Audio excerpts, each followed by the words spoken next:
Well, thank you so much for helping my project. Could you say a couple words about yourself? Of course. Well, thank you so much for having me here, Nathan. My name is Radhika Soni, and I'm currently a 10th grade student at Lenape Regional High School in New Jersey.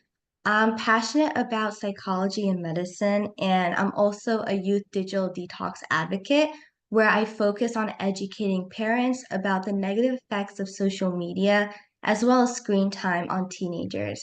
And my main goal is to help young people build healthier digital habits and raise awareness about the importance of disconnecting from technology. That is awesome. That spans a question. Do you think phones should be banned from school? So I do get that question a lot, and I believe that it depends on how the school takes that rule. Yes, phones should be banned in school, but for some important reasons, we should have phones in school, but they shouldn't be used in the classroom. So I sometimes it depends on the school, but I think that they should be banned in the school. But if that is not possible, then phones should not be allowed in the classroom during learning time because phones do distract students heavily during their learning times, but sometimes during lunch or during our free breaks, we do have time to use our phones. So that's what I think. That makes a lot of sense. So one thing, a question I like to think about a lot is about decisions that we make as individuals versus decisions we make as a group of individuals.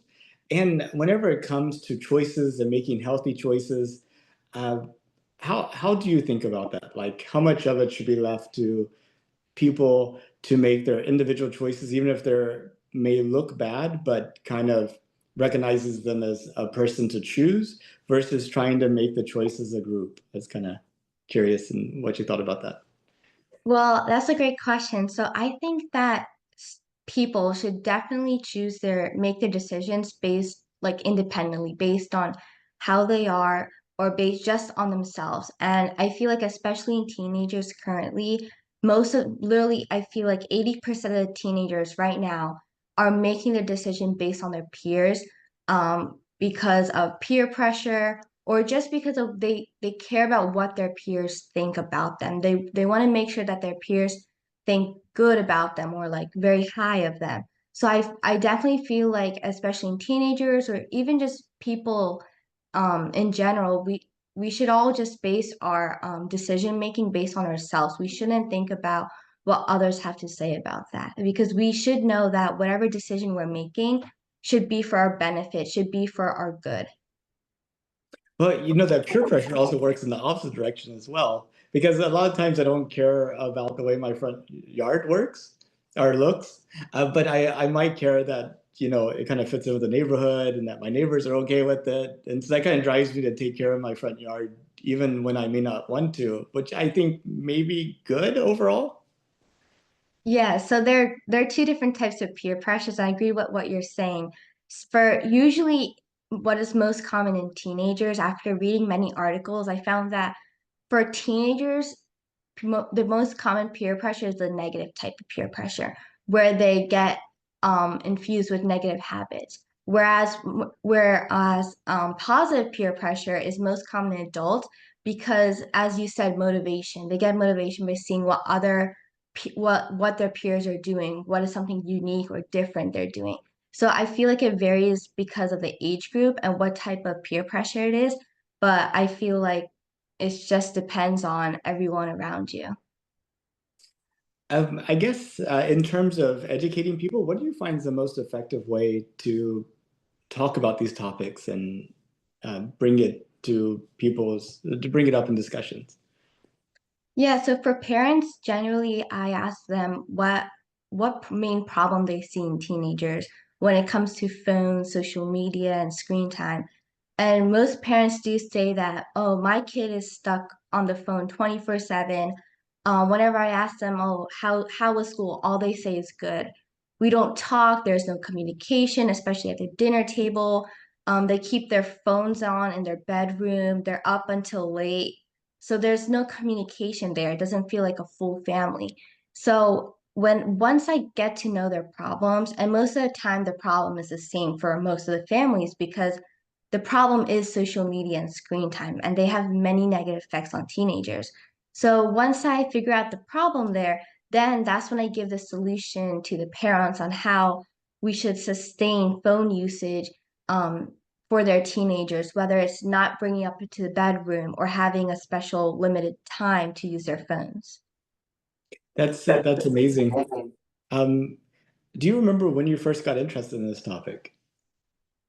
So I got interested, I believe, a few years ago. I'm currently in 10th grade, so around seventh grade, and that's when I got my first phone. My first phone was the Nokia flip phone. And when I told my dad, because I told my dad I really wanted a smartphone. I wanted an iPhone. And he told me why. I'm like, all my friends have it. And he said, okay, I'll give you an iPhone. But before I give it to you for 1 week, read articles on how social media and iPhones and smartphones can affect you negatively. So for one whole week, I started watching YouTube videos, news, articles, everything.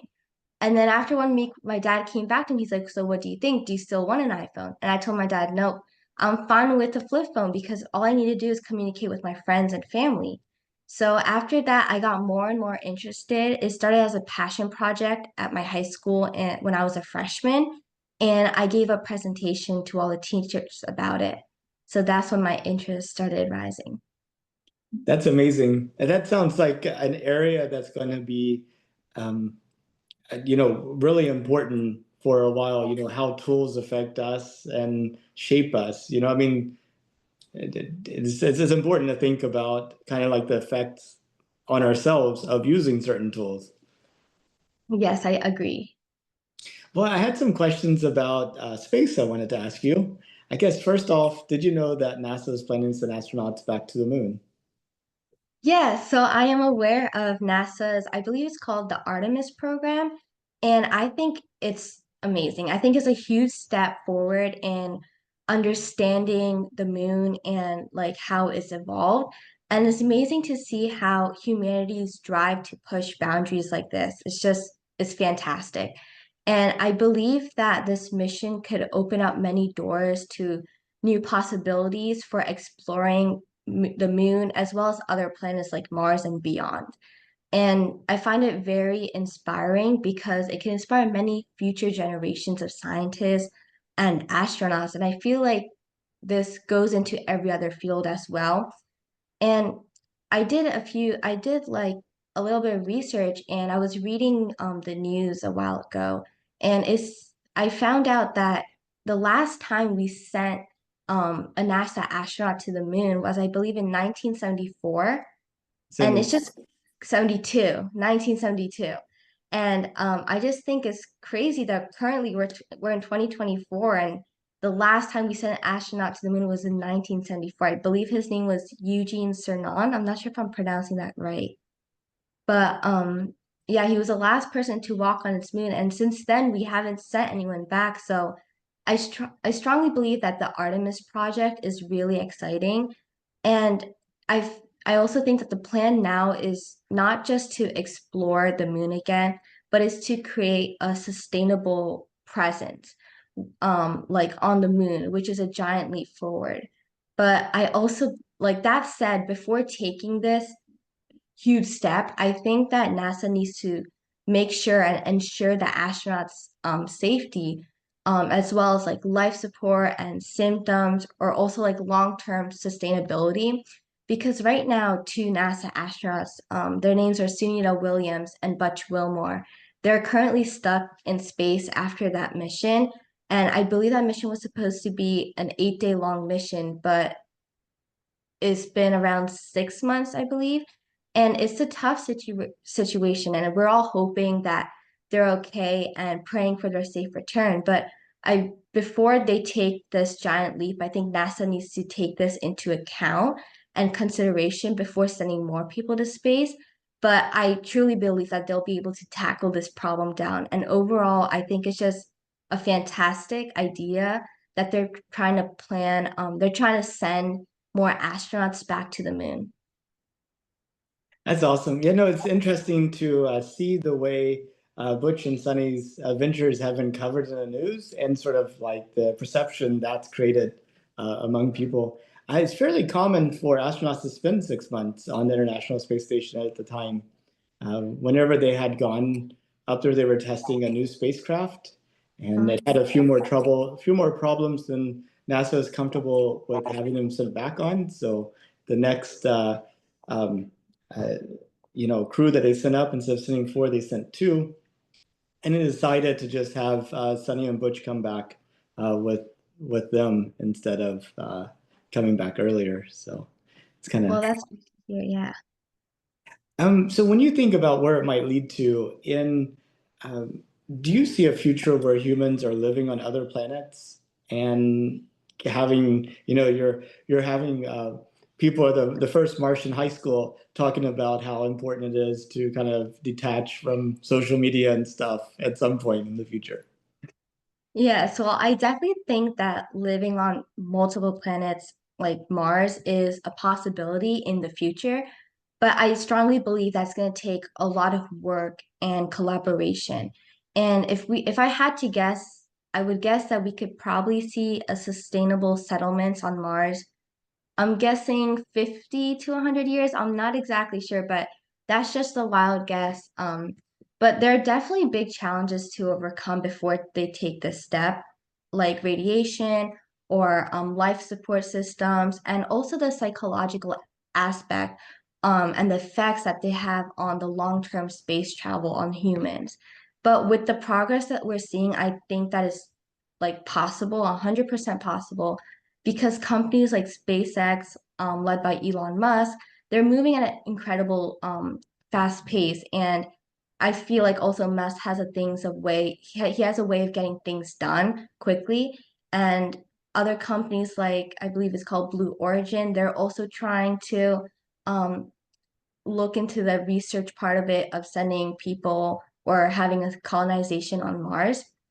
And also a few countries like China and Russia are also doing the research aspect of it. But I definitely think that we would be able to in the future have a colonization or like a settlement on Mars because the progress being made is really exciting and it's moving really fast, especially how we have all these new technologies. So I'm really optimistic that with all the innovation happening, space living on different planets and on Mars could be a reality sooner than we think.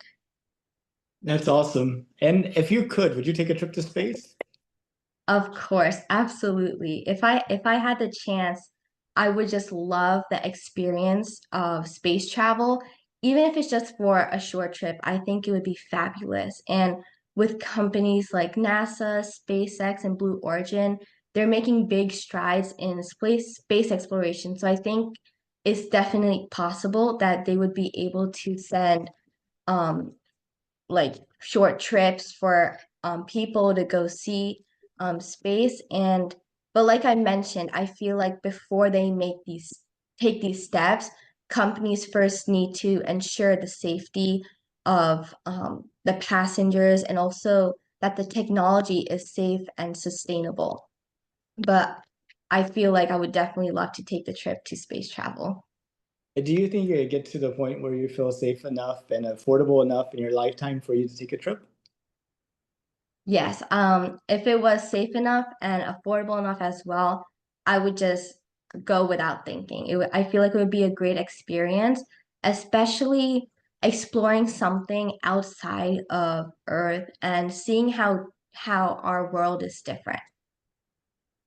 Well, thank you very much. That's all the questions I had. Did you have any questions for me or anything else that you wanted to add? Yes, I had one question for you. So, with AI and robotics advancing as well as technology, do you think that astronauts will collaborate more with robots like on missions? And if they do, do you know how that would affect space exploration?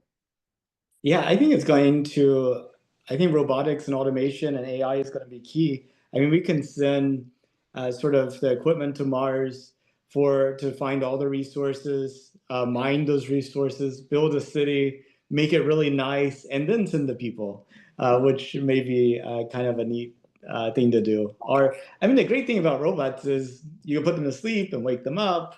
They can take many forms. They can do go into harsh environments.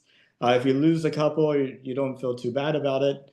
Yeah. You know, so I mean, we could actually create robotic fleets of craft that go around the solar system, finding resources, changing those resources into ways that we could use them, and transporting them to key locations. So I think it's going to be a key thing. And the robots can work over decades instead of with humans. You're kind of limited to not only humans' physiological limitations in terms of lifespan, but also in terms of their psychological and social limitations in terms of being away from family and being in an isolated environment and things like that. So I Yes, think robots definitely. are going to be key. Yeah, I feel like NASA is already moving really quick with the procedures and like even their technological advancements. So I believe if they do end up making robots and have robots and astronauts collaborate, I think it would be just fantastic. It would be way easier, and that way we could also get more of the research aspect as well as having our colonization on multiple planets. Well, that's awesome. Think I totally agree with you. And well, good deal. If that was all, I'll go ahead and stop the recording then. Yes, of course.